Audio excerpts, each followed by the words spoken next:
Hey everybody, Gene Jackson here, welcoming you to Outlaws, Idiots, and Armdrags, the story of OWF Worldwide Wrestling. If you are a viewer of the channel and have ever seen OWF Outlaw Wrasslin Federation Worldwide Wrestling, we appreciate it, and we're going to provide you a little bit of context and backstory today. And if you haven't ever seen it, or if you clicked on it one day, if you're just a casual subscriber to the channel and you clicked on it one day and you're like, what the hell is this? And then probably immediately click back off. Well, stick around, watch this video. We're going to, just like I said, we're going to give you a little context, a little background to what it is and why it happened. But to do that, we got to bring a certain individual on here, the man who knows the story behind it all, who's a big part of the story behind it all. Of course, I'm talking about the one and only Broadcast Bob Anderson. Bob, how are you doing? Well, other than being unemployed, I'm doing pretty good, Gene. How are you, sir? Oh, I'm doing well, man. It's those hard times Dusty told us about. You know what I mean? Did 52 weeks of OWF. He kicked you in the butt. Didn't even get that gold watch, baby. Just kicked you in the butt. No, sir, I didn't get the gold watch, if you will. The cat took another job, and I was out on the streets. Didn't even have a robot take your place. But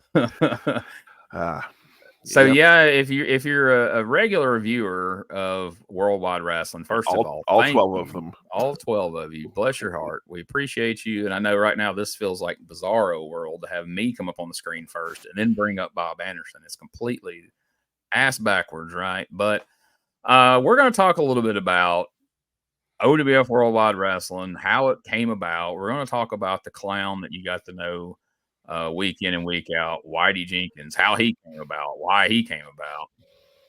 So I guess that's where the story begins, Bob, is Whitey Jenkins is a character who is based on about 4 different indie outlaw wrestling promoters from Alabama that I know and have worked with over the years. And during the pandemic, I started doing this character to amuse myself and a handful of my friends. Wait, what? And so all it really was intended to be was just going to be a few YouTube videos. And so for him to have something to talk about, Whitey was always promoting the next big show. Because part of what I was making fun of with these guys, and you know how these promoters are, everything they're getting ready to do, it's going to be the biggest and best wrestling ever, even though it's usually just a bunch of shit hook local guys nobody's ever heard of or even care about. It's just a bunch of overhyped nonsense. And so most of these videos I was doing with Whitey were just that. They were just completely made up wrestling shows that he was hyping up with just absurd names, absurd matches. It was usually death match shows with, you know, match types that was going to involve actual death. You know, these death match promoters are liars from the get-go because they promote these death matches. Don't nobody ever die, as he said. So did several of those, and some of my friends who I thought would like it liked it and found it amusing. And as the pandemic rocked on, started doing a little more with it, and eventually I was planning on, as that wrapped up, I was planning on getting back into stand-up comedy. And somebody said, "Hey, you ought to use Whitey Jenkins on stage to do stand-up." And at first I was completely against that. And then for a variety of reasons I won't go into here, I decided, well, I'll give it a try. And so I wrote some stuff and I went up and tried it. I liked it. It was different being a character on stage. So I started doing that. And I was like, well, what's some other things I can do with this character? And I discovered I had a bunch of old footage. So I used to wrestle, if you want to call it that, in the late 90s. And I had these old VHS tapes laying around of not just my matches, but entire shows that I was on from Mississippi and Alabama, little shitty outlaw shows, right? So I was like, man, I can clip these up, because Whitey was always talking about the OWF. He named his promotion Outlaw Wrasslin Federation. I was like, you know, I could clip these matches up make a little video out of them, change everybody's name, give them stupid names, stupider than what a lot of people come up with on their own. And that's something we'll talk about at length here in a and then do commentary over them and put them out. And my main purpose for doing that really was just to pop the people who were in the videos, because they weren't going to know they were coming. Just all of a sudden, you know, they would look on YouTube or on my Facebook, and here's this match they probably haven't seen in 20 years and prayed that nobody would ever see. And here it is. And so it started out as that. Then, of course, you start burning through that material kind of fast. And somewhere along the way, Whitey gets a cousin named Whitey Jenkins, who in reality is indie wrestler Steve Pleasing, a friend of mine, started doing comedy with me.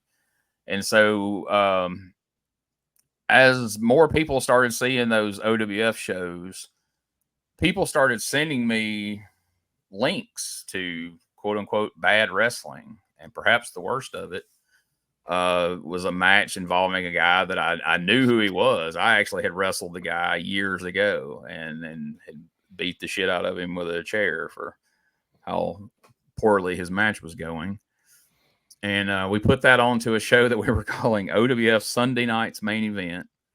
And that's when Bob finally come across this. I mean, me and Bob have been friends for years, but he had somehow kind of avoided the Whitey Jenkins OWF stuff for the most part. But this somehow caught his attention. I think it's because I put clips out, like short reels of it out. And well, we'll take it from there. You see this. What goes through your head, and what do you think of it? And that was the Dwut tag team match, correct? Correct, on the side of the road. It was the most atrocious thing I'd ever seen in my life, and I've been through a lot of... I ring announced for years in the West Virginia, Pennsylvania area. I was a ring announcer. I was color commentator, and I've seen a lot of bad wrestling. Those are stories we should tell in another podcast sometime. This was atrocious. I mean, OWF episode 6, I believe, has this match. It's terrible. And I laughed my ass off. I sent it to a bunch of my friends that ended up watching this show. And I was like, man, I want to call that match myself. Yeah. So I sent you a message and I was like, hey man, if you want to, I'd like to get in on calling these Sunday nights main events with you guys, because that shit's hilarious. And this show was born. Yeah. So we started figuring out ways to make that happen. So to back up from that, before that happened, I had a few people when I was just doing it, because it was just me by myself calling those original matches. And I had a few people, namely most prominently a friend of mine named Dustin Burcham, that's done a bunch of characters over the years, Lester Jones and different people. And he desperately wanted to do those. And at the time I had AT&T internet, and I did all right to put stuff out. But man, when you try to do, I could even do podcasts without much problem. But man, when me and him would get on there and try to do commentary on these matches, it would just lag and freeze. And we've had some issues with that over the course of the year that we've done this. Yeah. Just never could make it work. But I had Wi-Fi at the time. So I got a cable and moved where I had my internet box. Or no, I didn't. I take it back. I got a cable that was long enough to stretch from the back room where I do this all the way up to the living room where our router was, and plugged it in directly. And then me and you tested out a couple of matches, and it went pretty well. The internet connection was pretty solid. And so Delbert, I don't remember. So it was hard for me and Delbert to coordinate our schedules. It was going to be nearly impossible for the three of us to coordinate schedules. And I like Delbert. Steve's a great guy, but I mean, Steve's just going to show up and just talk about what's in front of him. He's not going to learn the names. He's not going to have any input other than just, hey, here's a stupid match, Steve. Do commentary on it, and he'll be funny. But that's about the maximum amount of effort you're going to get from him. So me and you devised the plan of we were going to create a whole new show besides Sunday night's main event. Because originally Sunday night's main event was still going to be like a sporadic thing, kind of like how Saturday night's main event really was. And then Worldwide was going to be a weekly show. And you can help maybe fill in some holes here of how this evolved. I know we decided we was going to do a weekly show. We made a little intro for it. And originally I had that footage that I had been using, and we knew we were going to redo some of those matches, right, with the two of us doing commentary over them, and rename a few folks. And so somewhere in there, pretty early on, I got my internet through a change from AT&T to T-Mobile, which was a game changer on the internet front. We haven't had near the problem since. But then it kind of became, because before, when I was doing this, I was editing the footage, I was coming up with all the names, I was doing every bit of it myself. So once you got started, and it's not really something we really sat down and discussed, it just kind of evolved to you started giving input on the names, and then you started seeking out footage, because we knew we were going to burn through mine pretty quick doing a weekly show. That became evident pretty soon. Like, man, you get these matches pretty fast, and you're doing this shit every week. Because I was just putting out like every other week, or just when I had time. So then you started seeking out footage, and it took, I don't know, 2, 3, 4 months before we really got, well, it was almost here at the end when we really got it down to somewhat of a science. But after 2 or 3 months, we kind of just fell into a pattern of, you would find matches. I had some matches, but one problem was my laptop that had all this stuff on it completely crashed. We lost that. I lost a bunch of footage. Then I had a external hard drive about 2 months after that crashed. I lost all the rest of the footage. So everything I had, I was going to have to dig out the VHS tapes again, burn them on the DVDs and all this crap. So in the meantime, you had become just a freaking machine of digging up bad wrestling for this. So let's talk a little bit about that, like your process of vetting out these matches and kind of what you looked for, and your whole process of recruiting, for lack of a better word, for the OWF. Absolutely. Yeah. The big thing was, like, you're the footage editing. Like, I have no idea how to do that. And you put all these shows together. Like, I wanted to make sure to give you big credit for that, because this show would never have made anything without that, because I have zero idea how you put that shit together. You put hours and hours of effort into it, so thank you. Yeah, we'll talk a little bit about that process okay. in a little bit.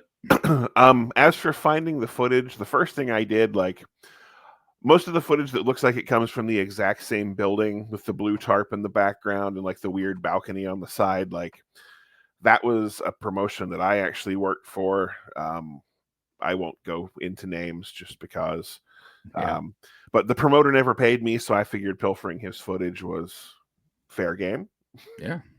So we used that for a while. Like, the Red Cyclone footage all came from there, and a lot of other shows. But for the most part, once you start looking up bad wrestling on YouTube, lots of other indies start popping up. But the sheer amount of footage, like, I went through, usually I'd watch the first 3 or 4 minutes of a match, and like, it's weird going through something and going, well, that's too good. Yeah. But these guys don't suck nearly enough to be on that show. So yeah. No, I just usually start looking for people botching spots or some stupid gimmick, or, like, I don't know if you remember the Sons of Kamala episode. Like, yes. that match is actually not terrible at all, but like, when they came out on that entrance, I was like, Jesus Christ, we have to show this. And that's why we actually did the whole "we're out of time" gimmick, because the match was too good for the show. But yeah, there's a few instances of that. Right. That Husqvarna the Barbarian guy, Yep. His look and his entrance was perfect, but then you're like, once the match starts, it's actually pretty decent. And ironically, That guy ended up on like the current day Memphis Wrestling in the last couple of months. Same thing with the last Tammy, like Two toughest Tammy. and that was the other problem, was like we'd name these people and then we'd only find 1 or 2 matches of them, and that's why we never actually crowned the world champion, because we didn't have any continuity going on. Yeah. Then like you said, the Chuck the Truck Tatum footage was, well, you. Yeah. And then you had a lot of footage there. And then most of it, like, we got very lucky with the WCE footage because their whole channel is just full of amazing terribleness. The Dwut footage, again, those guys, I have no idea who you actually are, but thank you so much for being so awful. But yeah, that was, I mean, I literally poured over hours of footage going, well, that's too good for this show. Oh, you guys suck just enough. Let's watch that one. But yeah, it was just probably the opposite of what like the WWE recruiters do. I spent hours watching footage looking for people that sucked instead of people that were good. So there's lots of terrible wrestling out there. Oh there my really, God. really is. It really is. And And it's then, kind of a balance because you want it to be pretty bad, but not just unwatchable. Even though DeWatt is, you know, oh yeah, no, probably the worst shit that we did was DeWatt for sure. The one match where the girl was wrestling the other midget-looking girl. I don't know if I can say midget, but like that is quite possibly the worst thing we ever aired on this show. I couldn't even fake enthusiasm for that. I was glad that Whitey Jenkins wasn't calling that because it would have been a struggle for Whitey to even put a positive spin on that. And I couldn't even pretend to. And then a few times it showed through that I didn't watch the whole match, like that graveyard match where they actually broke the gravestone. Like I probably wouldn't have shown that if I'd known that happened. But yeah, because I don't know. It's kind of fun to me to think that an OWF footage might end up in court one day. True enough. But I was like, we don't get subpoenaed in the process, but there were a couple of different matches where we said like, we may get subpoenaed for this at some point now that we've put it out in public. But where a few more eyes may see it than the actual channel that it came from. But right, not many, but a few. But yeah, no, most of it, like I said, it actually most like the promotion I work for, we took a lot from your footage. WCE and Dwut were major, but a lot of it was just random lucky finds, I guess. And so some of the stuff, like a lot of the Alabama footage, like the Clifford, the Little Red Wrestler, and Doink the Clown. Forgot about those guys. The Junkins were spread out. We ended up creating Junkins in almost every promotion that we found footage from. But the original Jeremiah Junkins, who's a guy called Cornbread, is what he calls himself. That's all from a guy named John Rare's channel. I used to work on shows with John Rare, and John goes and records these shows, and I just asked him, I was like, John, we're going to use can we use matches off your channel for this OWF that we're doing? Because he knew Whitey Jenkins. He actually did some show. Whitey Jenkins was actually on some shows at one point, and John Rare was on those shows. And so, and actually the promoter whose shows I did with John Rare was one of the promoters that Whitey Jenkins was mocking. Like the Whitey Jenkins voice was that promoter. And that promoter to this day, even though I no longer speak to him, loves Whitey Jenkins. He never figured it out. So go figure. Anyway, but John gave us his blessing. He's like, yeah, man, use anything you want off the channel. I was like, well, look, we'll give you for what it's worth. Not that it's worth much, but we'll actually put you in the credits and thank you in the credits. Put a link to your channel in there. And so the people that you see thanked in the credits, most of those knew that we were getting stuff from them. But the majority of these people did not know, and I guess never found out because we didn't ever. Because I've had several people have asked me, like, have y'all caught any crap from anybody who, you know, saw themselves on your show and was mad about it? I'm like, no. Like, a couple of the guys from the footage that of mine, you know, I have seen them since at shows, or they've messaged me online like, oh, that was pretty funny. I liked the name, or I liked whatever, you know, because they know the shit's bad. I mean, come on. I mean, but part of the reason that I made sure to put my matches on there, one, is most of them were bad, but two, if anybody ever really made a big stink about it, I could be like, I'm making fun of my own stuff. You know, I'm like, there's obviously no malice behind it, or I wouldn't be showing my own matches. I mocked my shit as hard as anybody else's that we did.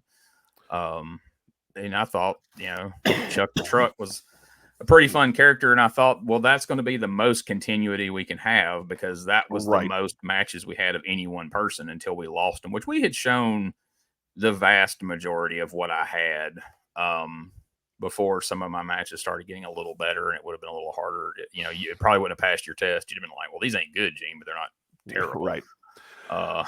That was the other big thing is like I found a lot of footage of like guys that have become someone now, but footage of them then when they weren't good, but we tried to stay away from anyone that's currently on TV or anyone that people would really know. Obviously the Doinks we didn't care about because that was just some random ass scrub. Oh yeah, that was some. And then there were times that did Doink in Alabama was actually on the show as like a hillbilly, as one of the Junkins too. Like he's one of these Alabama guys that would try to do 2 and 3 characters on a show. So.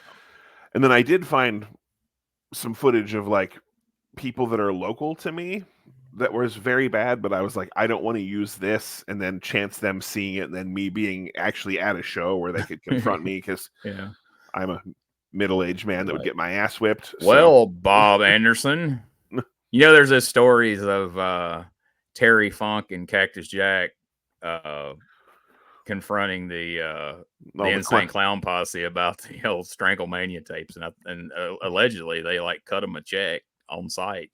Yeah, I'm like, I can't afford to cut anyone a check. Anybody confronts us, we're not cutting them a check. But like, here's half of everything we made. Yeah, there you go. That's all of it right there. Come on, I'll match what the promoter's paying you and buy you a hot dog. So and they would come out money ahead. If you bought them a Coke, that's more than they would have made off that footage. Exactly. But so no, that wasn't an issue. I mean, it could potentially. I was curious, like, man, somebody in some of this stuff's probably going to see this and at least get an email or a Facebook message or something. And I was almost kind of disappointed I didn't, as weird as that sounds to say. But now, funny enough, and I didn't realize this until just, way after we had started this, and you were like kind of surprised that I didn't know. So the Bone Collector, before I finish this thought, I think that's a channel that one of your friends turned you on to, right? Yes, my buddy Scott found that Bone Collector channel, and that paid off big time because not only all the Bone Collector footage, but several other matches came from there. So, not that you'll ever watch this, but thanks, Scott. So, Bone Collector was actually a guy who wrestled as Crusher Bones. And when I started doing this weekly USWA podcast and started pulling all this USWA footage, now we haven't gotten to any of them on the podcast because we're in 93. But in 1995, Crusher Bones was on USWA television on a weekly basis, wrestling Jerry Lawler and Brian Christopher and all these guys. And so I was going through some of that footage and I'm like, shit, that's the Bone Collector. That's the Bone Collector. Like at some point, we could potentially be covering him on 2 different shows. Like he's a Bone Collector on OWF, and then we're actually talking about him on this USWA podcast. But I was not aware until after we were well into this that Crusher Bones had passed away within the past couple of years. And it's actually his son that runs that YouTube channel that puts up all that footage on there. And there's actually a lot of content on there. And some of the stuff, it's one of those deals where Bob was able to cull enough stuff that we could use it for footage. But there's actually some decent stuff on there too. I'm like, oh wow, this is a pretty good match here. But man, what a great character. We were able to spin that into since there was so much footage of him on there, that was actually a regular character that we were able to spin that into. He crossed over from our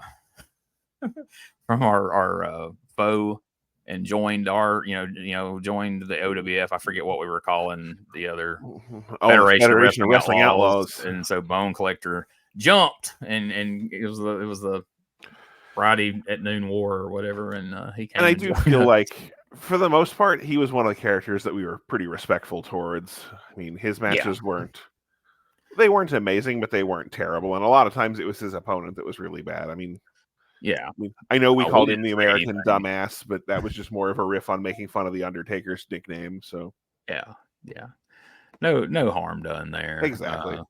And it's kind of one of those save the best for last deals, because like Old Man River, aka Gypsy Joe, Those matches were fun Oh to yeah. watch there towards the end. I guess the most prominent quote unquote name to make it on OWF would have to be Chick Donovan, right? I think so. There was a match that we never got to use. There was a scaffold match that had Madman Pondo in it that I was trying to get on the show, but it never worked out. So yeah, I guess Chick Donovan would be your winner. Though he's probably still more prevalent than Madman Pondo, even if that had made it. Yeah. Even if Pondo had made it, he's still more of a name in the big scheme of wrestling than Pondo. Although, because we did a home video release of Wrestle War, and the intent was there was going to be another home video release, and you were kind of holding back the scaffold match for that, and then we didn't ever really get around to it. Yeah, the best part, I'll tell people in case anyone, the scaffold match was filmed in such a way that you can see the scaffold, and the people that were on top of it, all you could see was their feet. And that was the whole match for like 6.5 minutes. And then they climbed down and fought on the ladder, and one of them fell off. That was the whole fucking match. So, and let me just say, this is completely off topic to OWF, but because it just got mentioned there, like I remember as a kid being so excited watching the build up to, and I know they did them before. I wasn't privy to them. So the first knowledge I had of scaffold matches, or the concept of a scaffold match, was Night of the Skywalkers in 1986. And when you see the Road Warriors throwing these watermelons with the Midnight Express's name written on them off the scaffold and busting on the ground, you're like, this is going to be the craziest. I've got to see this. This is going to be freaking amazing. And we've never talked about this, but I'm going to assume you're getting ready to agree. Scaffold matches are some of the worst crap that's ever took place in wrestling. I dare you to name one remotely watchable scaffold match. I'll sit here and wait in silence until you can name one. nope. Other than the final bump, I mean, I guess Cornette taking the bump off the 86 after the match is probably the most famous scene from a scaffold match, and they should have just quit right there. That should have been done. I will say when Tommy Dreamer knocks Brian Lee off the scaffold into all the tables in ECW was pretty good. But other than that, but that's it. That's it. That was a little different. Well, I mean, I guess New Jack platform tied to the ceiling. Well, yeah, when New Jack flinging trying to kill Vic Grimes, but. But yeah, no, you're right. That was made worth it just by having that clip of him describing it. I threw his fat ass on there. I tried to kill that motherfucker. I was trying to land him on the ring post. Yeah. Oh my God, yes. If you can watch that with New Jack doing commentary, it's totally worth it. That's one of my favorite things and we're completely off the rails, but one of my favorite things was a video that I guess RF put out at one point where they went through the most famous New Jack instances, like throwing Vic Grimes off the scaffold, beating Gypsy Joe / Old Man River half to death with a barbed wire baseball bat up in Tennessee. And then, of course, the infamous stabbing of a guy in Florida. And watching that with New Jack talking over it, describing it as it happens, is just some of the most fun you can have watching a video. It was like, I mean, him describing the stabbing this guy with no remorse, not a lick of caring. And really, the guy had no business being in the ring. I kind of agree with New Jack, honestly. But now we're back on topic. People that have no business being in a ring. Yes, the OWF story. That could have been the title of this, but it was a little wordy. It got a little lengthy there. Exactly. So what would happen is Bob would find these matches and get the links, and then he would make an email with the links to the matches in them, and it eventually evolved. We eventually got to a point. I don't know if this was ever the intention. It wasn't on my part, but it just kind of happened this way. It eventually came to a point where I was just the editor of this shit. Like, all I did was spend all the time editing it, and then I would show up and do the commentary, and Bob came up with all the names of the people and the places and all that shit, and he would send me the links to it all, and I would download them and then edit them together. And so here's a real peek behind the curtain of the technical part of this for the few people who would give a shit or care to understand how all this worked. So So Bob would make an email and it would have the match, and it might be just a match or it might be a whole video of a whole show. And so it would say, match starts at this time, ends at this time, leave in this entrance or swipe this entrance. And so I would have to edit all that down to what we needed it to be for OWF. And then I'd have to take all that and put it into one big video and upload it to our YouTube channel.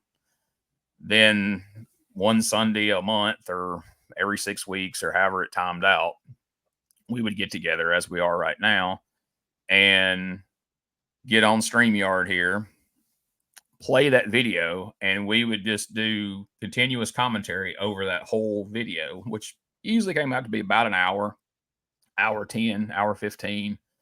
And then when we were still doing the openings and closes and the ask the hosts and the 900 number and all that jazz, we would then have to record a separate video where in one big consecutive swoop, we would record all of that.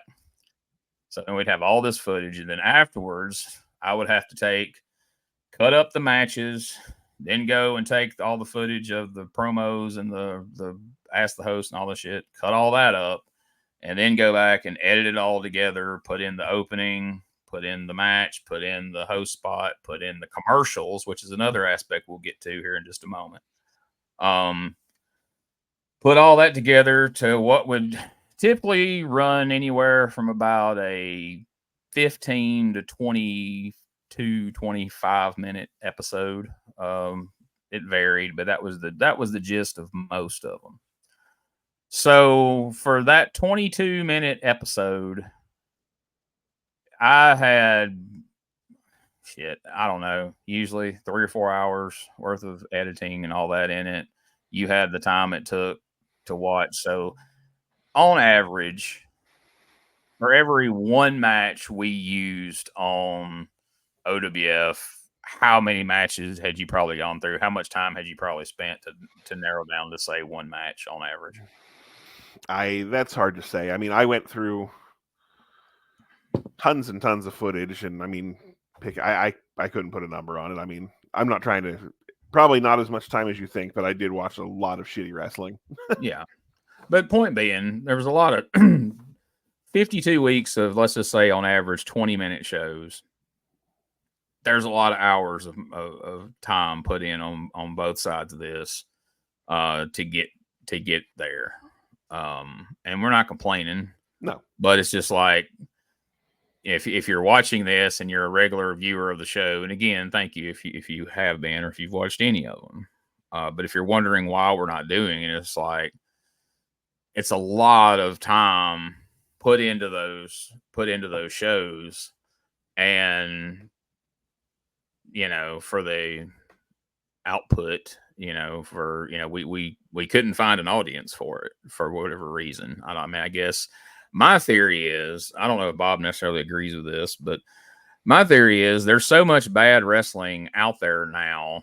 It's so common. And Bob just said that. If you look around on YouTube, you see more bad wrestling than you see good wrestling. It's so common now. It's like, I don't know what's really so fun about it. Like there's more bad wrestling than there is good, even on regular TV now. People will debate every day of the week what's good and what's bad on, your mainstream wrestling, much less your local guys doing it at the flea market. So, what's special about that compared to, 10 years ago when this was kind of a niche and you had your $5 wrestling and you had, the world famous flea market videos that were getting thousands upon thousands of views on YouTube. I think it was just a party that we were a little too late to, maybe. But it still was a lot of fun. And, we did get some good feedback, even if not necessarily in the comments, but, from people directly. And, it's definitely something, I don't regret doing, but I just don't feel justified in continuing to put that much time into something that obviously people aren't that interested in. But the other thing too, man, is the challenge of having an episode out every week. Because I can say, and as a guy who's done podcasts since 2007, this is the first project where in 52 weeks, There is not a single Thursday at noon that an OWF Worldwide Wrestling episode did not premiere. Not a single one. Holidays, you name it, they were there. And so that in itself to me is an accomplishment that we pulled that off. Oh no, I agree 1,000,000%. I like I was trying to do earlier. I think you put more work into this than I did. I'm not trying to. I'm just putting you over. Like I said, finding the footage took a lot of work, but making up stupid names and Googling places with funny names. I don't know. Knob.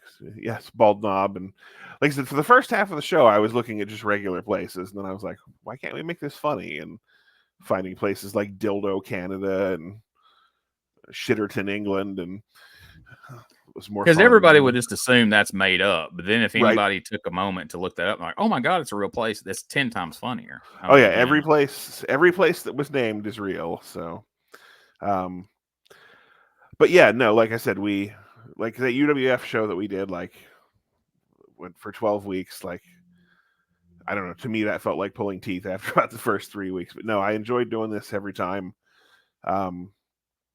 I always felt like we should have reshot the first episode, but other than that, I mean, I know you still don't think that, but yeah, I still don't think that. But yeah, I like, and yeah, we couldn't find the audience that we were hoping for, and we do appreciate all the people that did watch. And there was that weird 2-week period where we jumped up into like 400 views, and then it went away. And yeah, because YouTube algorithm is very, very strange. And if anybody out there knows how it really works and can explain it to me, by all means, please hit me up, because I would love to know. Because at times when I was flooding YouTube with content of like old wrestling matches, it sees that, okay, there's a bunch of people watching your channel right now. I'm now going to kick out all of your content to these people. And in that mix, OWF would fall into it. And so as people were consuming all this old wrestling, they were like getting hit with like, OWF Worldwide. I haven't heard of that. And they would click on it and I'm like, what the fuck is this? You know, some people stuck around and watched it. Most didn't. And that's kind of the only reason I wanted to do this, is for the people who continue to find the channel and come across those shows. If they're curious, like what is this? What are they doing? They can watch this and get an idea. And for the people who did watch it every week, you were just kind of curious of, you know, what went into it. And, you know, was this, as much as it feels like this is just some crap that we just jumped on here and asked off for 20 minutes every week, it really wasn't. It took a lot more effort than what it looked like. But to me, my thing is, and the reason I refuse to redo that first episode is, like, if you're doing all this in character and you're presenting this as bad wrestling, the show needs to look kind of bad itself. And in time, I've been told by friends of mine, like, you know, as much of this as you've done, both doing OWF, doing other stuff, you've gotten better at editing, and some of this stuff now looks a little too good for what you're trying to present. And I'm like, oh well, it is what it is. But I didn't want it to be too polished, you know, and so I think it served its purposes. There's some fun stuff in there, like one of my favorite people, and this is just something somebody sent me from a YouTube channel, like Bad Brad. All we had was just a promo of Bad Brad, but it was so funny and so genuine that, I mean, we managed to use it and get some mileage out of it. We put it on a couple of different times and we made him a Hall of Famer, even though you never saw him have a match, because there's no footage that I know exists of a Bad Brad match. But we was able to have fun with that. So in light of that, before we get to what I know is your favorite part, and I'm kind of saving that to the end intentionally, who are some of your favorite characters, be it just for the name you're able to give them, or just from like their promos, their matches? Like, who are some of your favorite OWF characters that, walking away from this, you're going to remember, like, damn, they were good, or they were funny or memorable?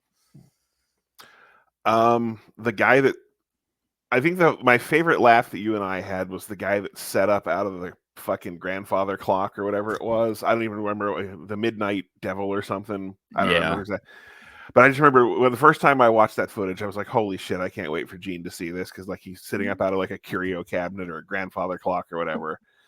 I popped huge for that.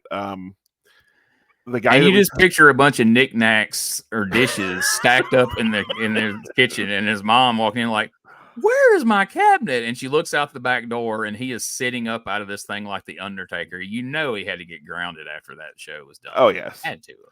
Anyway, sorry to cut you off. No, you're good. Bo Rogan quickly turned into one of my favorites, because every time he was out there, you knew there was going to be a giant shit show. Yeah. I mean, from the early days, the Davidson Outlaw stuff was hilarious, because those guys, or any of the DeWatt people, anytime you saw that ring out there come up, you knew it was going to be horrible. To put a little context on DeWatt real quick, so like 3 different people sent me that channel. And so one guy sent it to me because he knew that I knew Damian Rage. At this point, I don't remember what name we gave I forget. him. He had a couple different ones, because I gave him one. I think you gave him a different one. But anyway, his actual wrestling name is Damian Rage, which is just as shitty as anything we could have come up with anyway. Probably more. Somebody sent me that. He's like, "Oh, look what Damian Rage is doing now. He's wrestling on the side of the road up in Tennessee by a gas station." And I'm like, "Well, if he's going to wrestle, that should be where it's at." But then I got it sent to me again by, I've got a buddy who ironically appears in some of those videos as Chuck the Truck's tag team partner, Hardway Hank Hendricks, I think was his name. That was one of mine. I think together we were known as the Hard Bodies on there, which is actually a name we really used at some point in actual wrestling. But anyway, he has a promotion that he runs in North Mississippi called EPW, which is a really good show. They've got a TV show that has continued to grow to where they've got regional television all across the state of Mississippi into Tennessee. It's on YouTube. It's on several different TV stations, and it's on like syndication now through Mississippi. It's a really good show, and they've got names that come in all the time, and they're affiliated with the Memphis promotion. But he sent me this link. He's like, "Gene, these guys seriously sent me this link wanting to get booked on television." He said, "So if you do what you want with this," he's like, "I know you guys do that show where y'all put up bad wrestling matches and make fun of them." He said, "But just know that they are as genuine as they can be. When they put this out, they think they are putting on a good show." He said, "Because they sent me this in hopes of getting booked on regional television." And to me, that put a whole new spin on it, because if I'd have just found that on YouTube, if you'd just come across on YouTube like, "Oh, here's some people assing off. They're just having fun. They know they're just doing backyard shit." But no, these guys sent this in thinking it was going to get them booked on a TV show, which, like I say, just puts a whole other spin on it. Because if you've watched any of those matches, I mean, it's bad by backyard wrestling standards. Oh yeah. Well, that one, and then the one tag match where they tag in like the little person lady in the black ninja outfit, and they came in there and they're trying to do like the basic hammerlock, and they're like looking at the referee for instructions, and then all of a sudden like the ring apron moves and the 2 other people come out, and like I just remember like the first time you watched that, I think I was here with you, and you were just like mystified at how fucking stupid it was. So if you go back and watch any of these, folks, if you pay attention, I mean, yeah, usually I'm doing a dumb character, and and Bob's somewhat doing a character. You can spot the moments that we genuinely lose our shit, lose it, and get tickled at this stuff. And it was a lot during those DeWatt matches. One of the matches I specifically remember that we got really, really tickled at, that to the point that you fought briefly to have it reshot, was the steel cage Jeremiah Jenkins versus ZBL Zombie Buddy Landale. I got to laughing so hard, and you did too. We couldn't hardly talk. And at that point, we were really still trying to stick really true to the, hey, let's present this like we think this is awesome, and play it as straight as humanly possible. And there was just no way, because I mean, this was a cage match where when the one guy got out, who's like a 400-pound hillbilly, didn't realize until he walked out to the ring, got to the cage door. He says, and I discovered this after the fact, and we edited in a little Easter egg at the end of the show where you can actually hear this. I'm not making this up. He gets to the door and goes, I can't fit through there. We're going to have to fight on the floor. I can't fit through there. So as Chick Donovan is coming out the ring, the referee or somebody goes over to Chick and is like, y'all are going to have to fight on the floor. Cornbread can't fit in the cage. So they have a match on the floor. And what they come up with on the fly is for him to put a guy who he can barely get his leg into any conceivable leg lock of sorts and have a submission on the floor for a cage match that never really gets started. But it was just so ridiculous. We got to laughing so much. And afterwards, you were like, I don't know, man. I think we need to reshoot that. I'm like, no, absolutely not. Like, I'm not one for reshoots. You forced me into a couple that we actually did, but that was one where I'm like, no, that's perfect.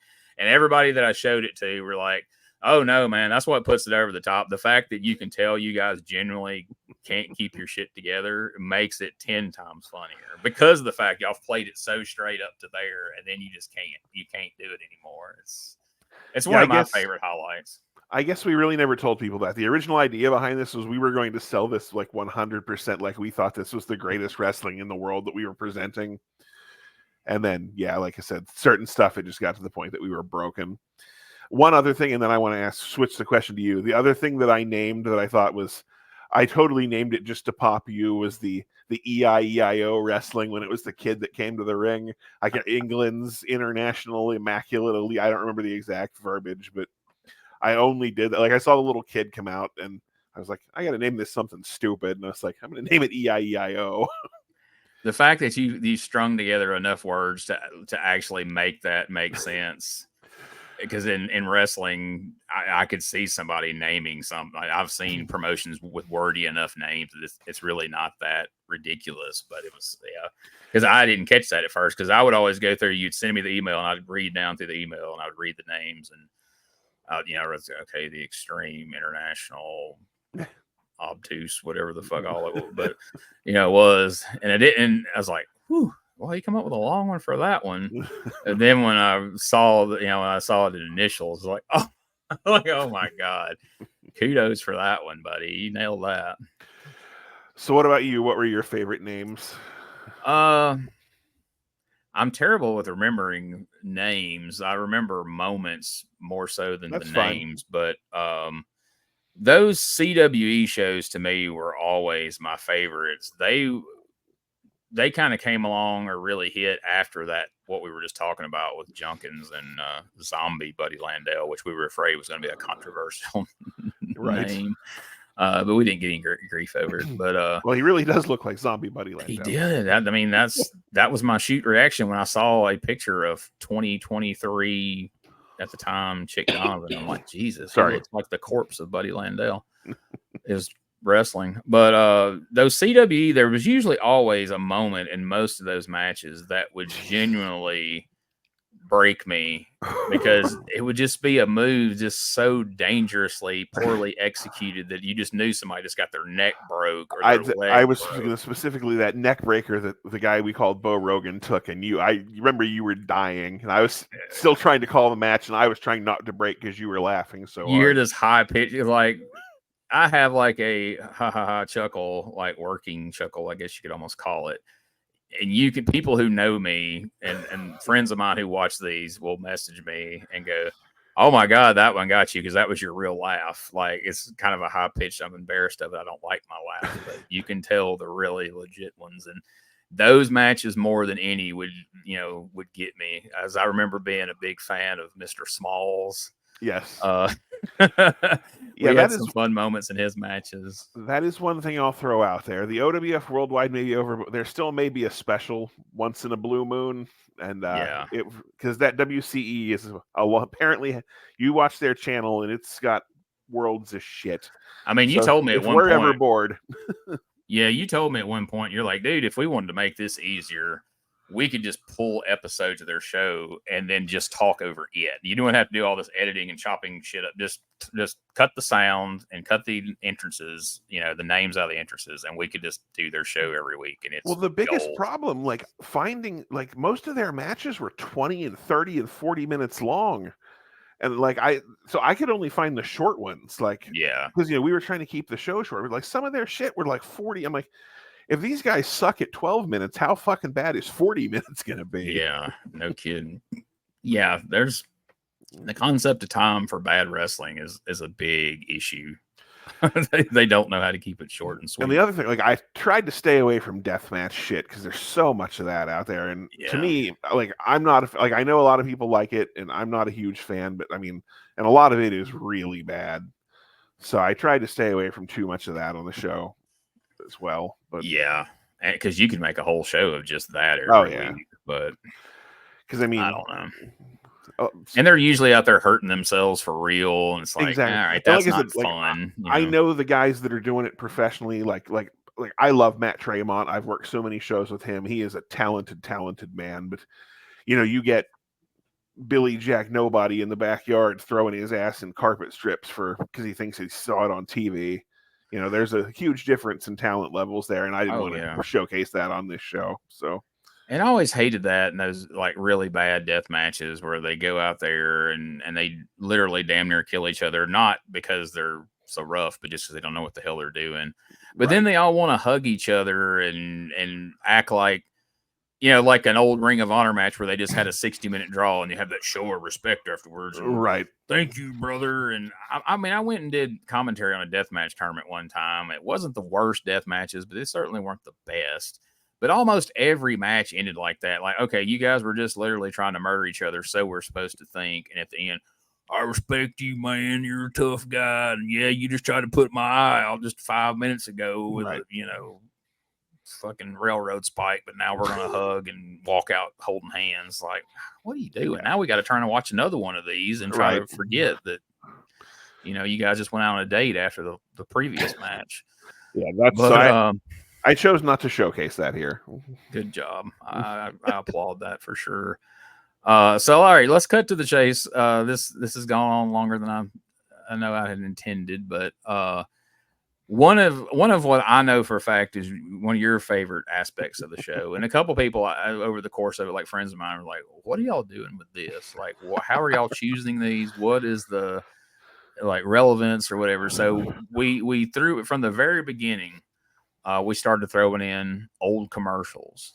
And tell us a little bit about, because you picked most of them. There were a few that I picked and was like, hey, let's use this. But tell us a little bit about picking those commercials and the relevance behind some of them and the reasoning behind some of them. And because I think that's fun. Can I ask you a question first? Sure. Hey, man, is that Freedom Rock? Sorry. We'll turn it up, man. Exactly. No, at first it was like, I remember, being a high school student, staying up till 2 a.m. to watch ECW. And the commercials were all just so stupid. Like, it was usually infomercials and then shit like, on one of the last few episodes, we had the phone relief thing with this thing holding the old-timey. And then, like, it was never ending, like the Freedom Rock commercial and the fucking, what's the one with Enigma? Yeah, Pure Moods and just all those. So I was like, we need to put those on the show because that'd be funny as hell. And it mostly started with me thinking about like Freedom Rock, Pure Moods, Going South, which was perfect for Whitey Jenkins. South. All those CD commercials were the first ones that came to mind, and then it spiraled from there as we just started thinking of other, like the that fucking Nestle's commercial, the Pure White bars or whatever they were. Yes. And see, for some reason that song has lived in my head. I'm 40. I just turned 47 years old, and it wasn't like a funny commercial, but for some reason that song has lived in my head for years. So you dragging it out with that commercial, I 1,000,000% same here. Like, oh yeah, I remember that. And then that's how it started. And then so I just started spiraling down all the freaking commercials that I remembered. Like, we put the sign off, like that sinus, like that commercial has lived rent free in my head since, like, I probably remember from watching like a Saturday Night's Main Event in the 80s. Yeah. And so I started spiraling into all these. So I'm just YouTubing like, holy shit, they have that commercial. Holy shit, they have that commercial. And then like people I know started recommending, like there was one tire lady, like some guy rapping about, and that's a local commercial here in my town. Yeah. And then we got into like, you remembered the Coleman liquidation, Yes. you come on down and buy a trailer or don't. Or don't. I don't care. You told me about it. And so then we started spiraling into all these bad commercials.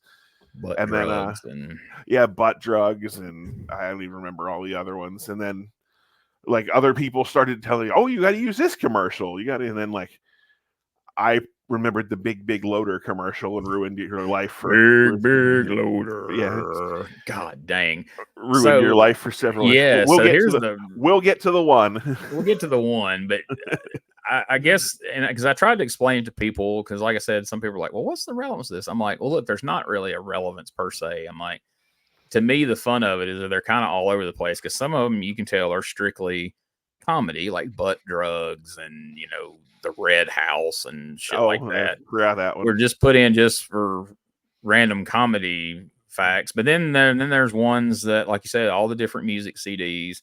So to me, it was always a mixed bag. If you're just watching this and it starts to go to commercial, you're like, all right, is this going to be something straight up for comedy value? Is this going to be like something that apparently they're reliving their childhood because it's like toys or cartoons or whatever?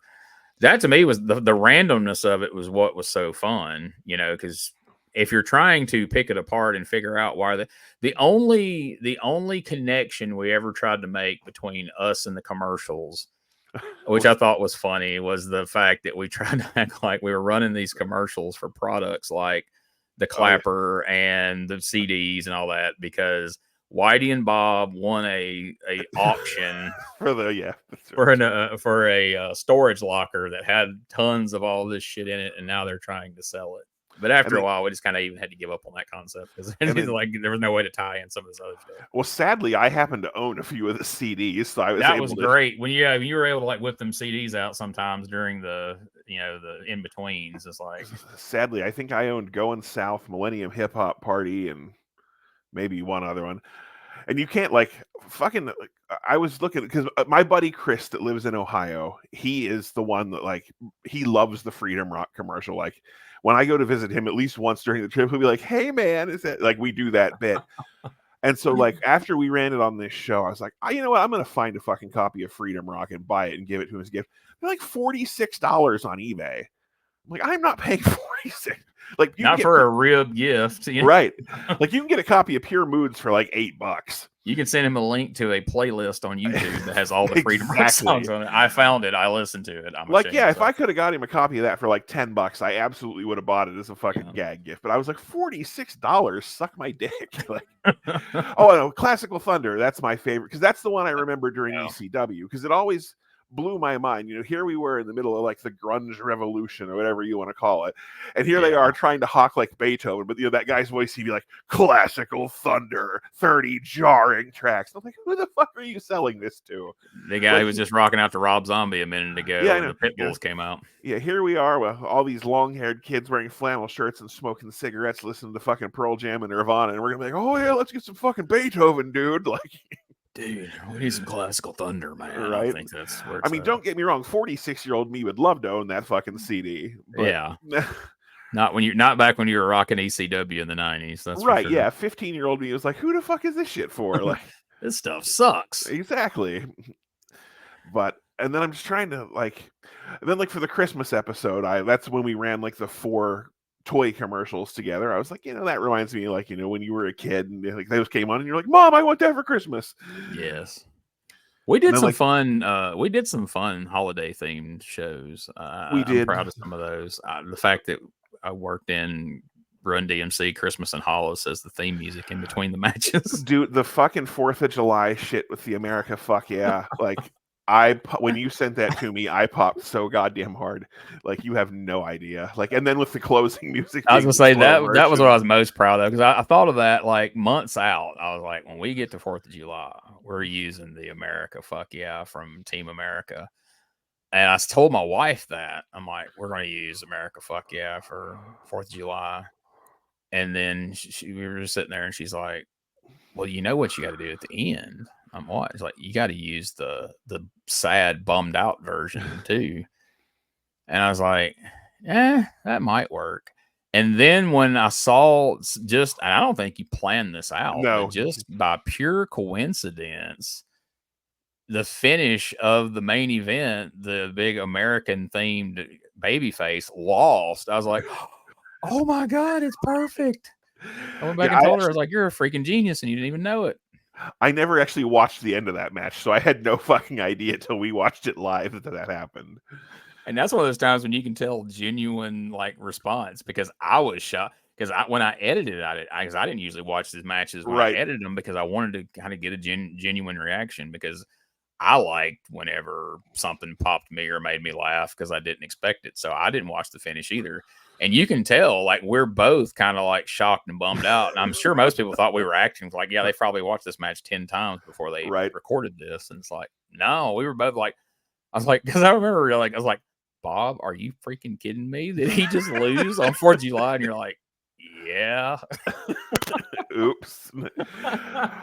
I know we got to wrap up in like the next 10 minutes, but I want to go back. One of my other favorite memories, the Christmas show where the little girl was standing in front of the camera and we spent the whole time shitting on children. That was one of my other favorite memories of this show. Yes. The Blue Man Gang was Yes, involved. exactly.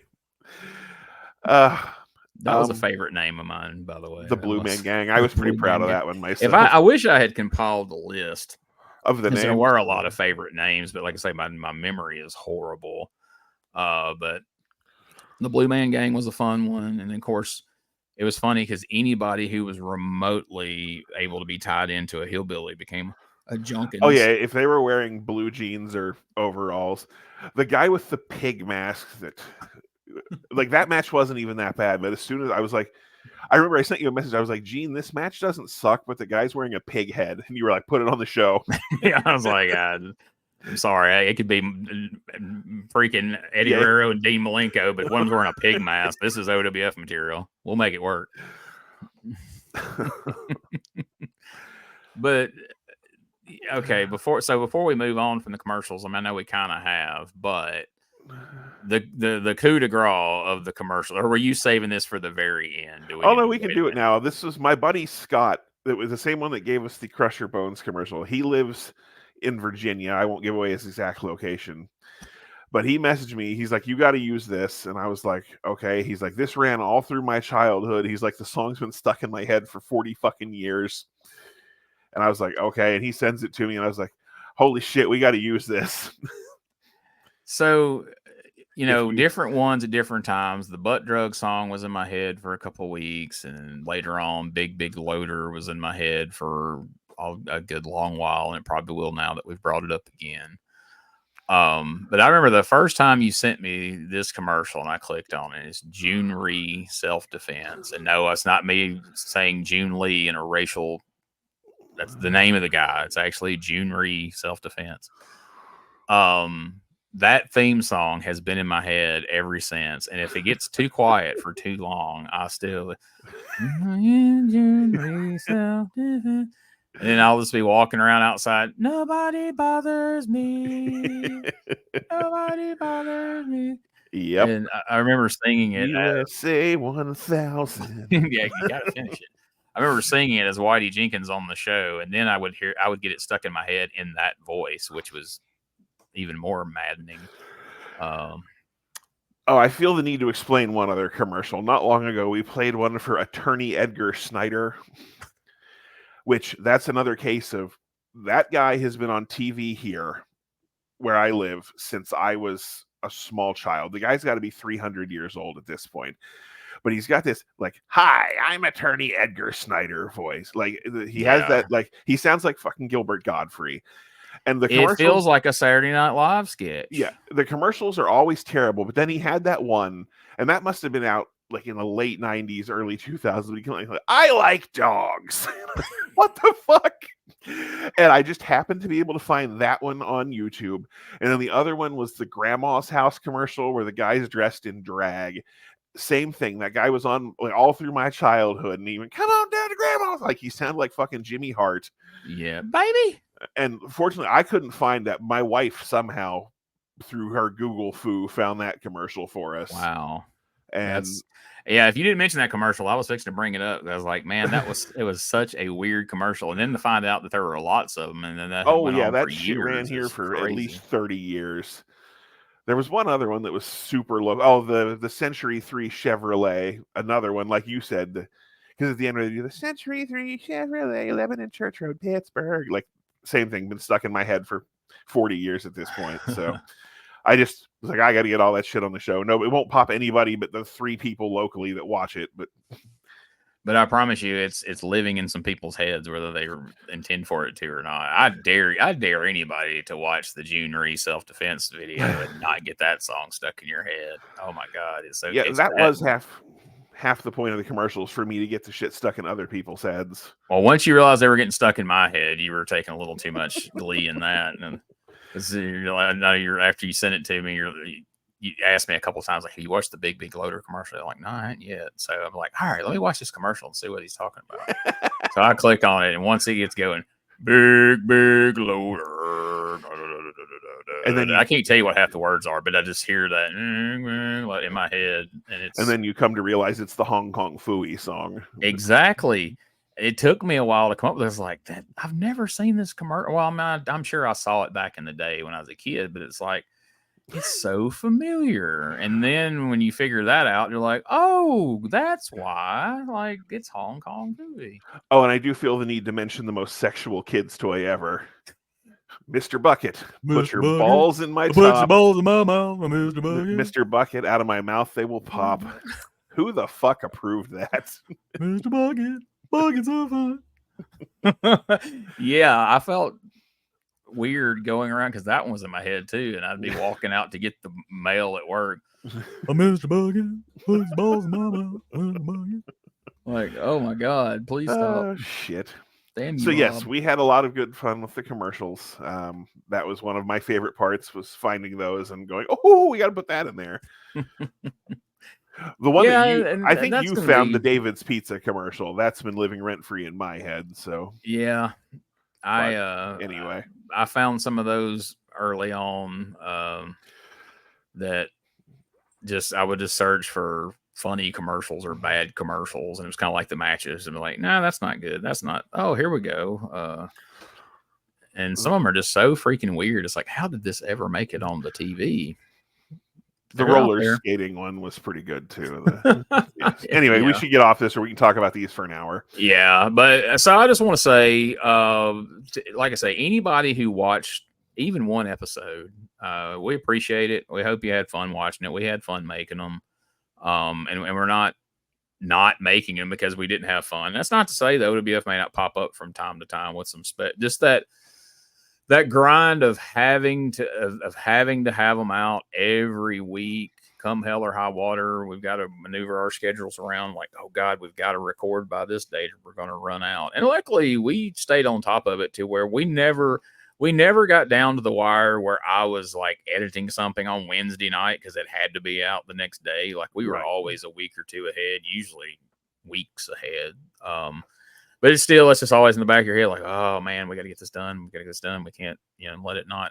And not that anybody was sitting there at noon on a Thursday, like, where's it at? Where's it at? I'm going to slip my wrist if I don't see OWF Worldwide this week. But it was just kind of one of those things that once you don't do it one week, then it gets to be easier. And then, and we realized probably maybe not even halfway through that, like, well, this ain't really catching on like we hoped. But we kind of made it. Well, I ain't gonna say we, like, you had kind of laid it out there, like, let's hit 52 weeks. Let's get a year of these done and see where it's at. And so, like, all right, I think at 6 months we were like, let's give it 3 more months. Yeah, and then at that point it's like, well, we've done 9 months. We might as well do 12. Right. But because I think by that point I had laid out to a year. But oh yeah, you had them mapped out like well in advance, and you had them all the way out to a year, because I was like, holy cow, like, that's crazy.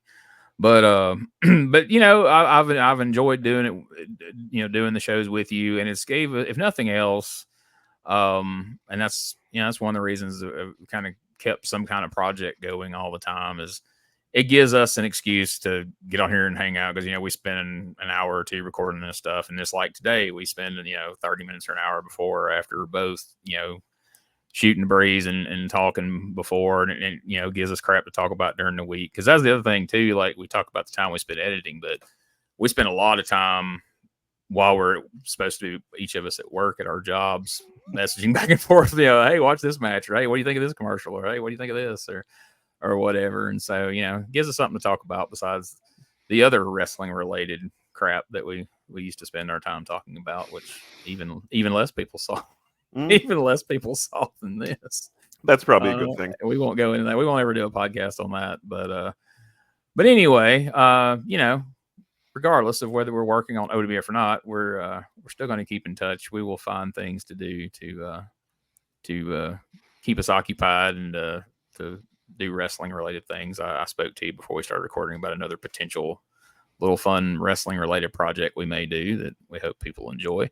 And thank you for subscribing to the channel. We hope you're enjoying the old wrestling. And if you clicked on this randomly and you somehow made it through an hour and 10 minutes of us talking about something you've never seen, kudos. Now go check them out. There's 52 of them. And I promise you, it may not be the best wrestling, but there's some entertainment to be had. I'm proud we did it.